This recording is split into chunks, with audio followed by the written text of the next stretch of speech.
Operácia Overlord bola vojenská operácia počas druhej svetovej vojny, ktorá predstavovala inváziu spojeneckých vojsk do okupovanej západnej Európy. Táto operácia sa začala 6. júna 1944 a bola kľúčovým momentom v snahe oslobodiť Európu spod nacistickej nadvlády. Poďme sa bližšie pozrieť na jednotlivé aspekty tejto rozsiahlej vojenskej akcie. Počas druhej svetovej vojny nacistické Nemecko pod vedením Adolfa Hitlera obsadilo veľkú časť Európy.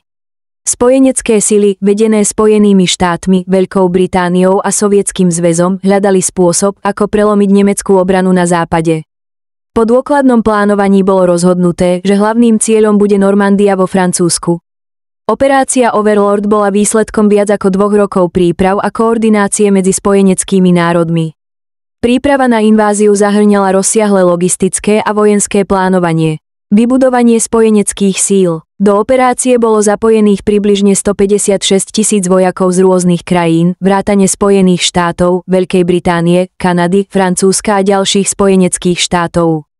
Operácia Bodyguard. Bola to séria klamlivých taktík na oklamanie Nemecka, aby si mysleli, že invázia prebehne inde, napríklad v Pas-de-Calais alebo Norsku. Výstavba umelých prístavov. Spojenecké sily vybudovali dočasné prístavy známe ako Mulberry Harbours, ktoré umožňovali zásobovanie po vylodení. Letecké a námorné bombardovanie. Pred samotnou inváziou boli nemecké pozície v Normandii intenzívne bombardované, aby sa oslabila ich obrana. Operácia začala masívnym vylodením spojeneckých vojsk na plážach Normandie. Invázia prebehla na 5 hlavných sektoroch: Utah, Omaha, Gold, Juno, Sword. V noci pred vylodením boli tisíce výsadkárov vysadené do vnútrozemia Normandie, aby narušili nemecké zásobovanie a komunikáciu. Jednotky ako 82. a 101. výsadková divízia zohrali kľúčovú úlohu v zabezpečení mostov a ciest. Spojenecké lode poskytovali delostreleckú podporu, zatiaľ čo transportné lode privážali vojakov a techniku na pláže. Proti nim stáli silné nemecké obranné línie známe ako Atlantický val. Spojenecké sily dokázali vytvoriť stabilné predmostie v Normandii, čo umožnilo postup do vnútrozemia Francúzska.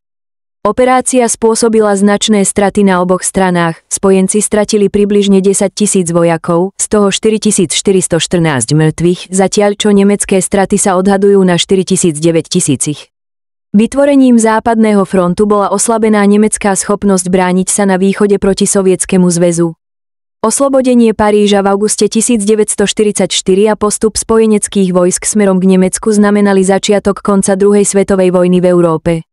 Operácia Overlord bola jednou z najkomplexnejších a najdôležitejších vojenských operácií v histórii. Jej úspech nebol výsledkom len vojenskej sily, ale aj dôkladného plánovania, odvahy vojakov a spolupráce medzi národmi. Deň D zostáva symbolom spojeneckého odhodlania a boja za slobodu a demokraciu.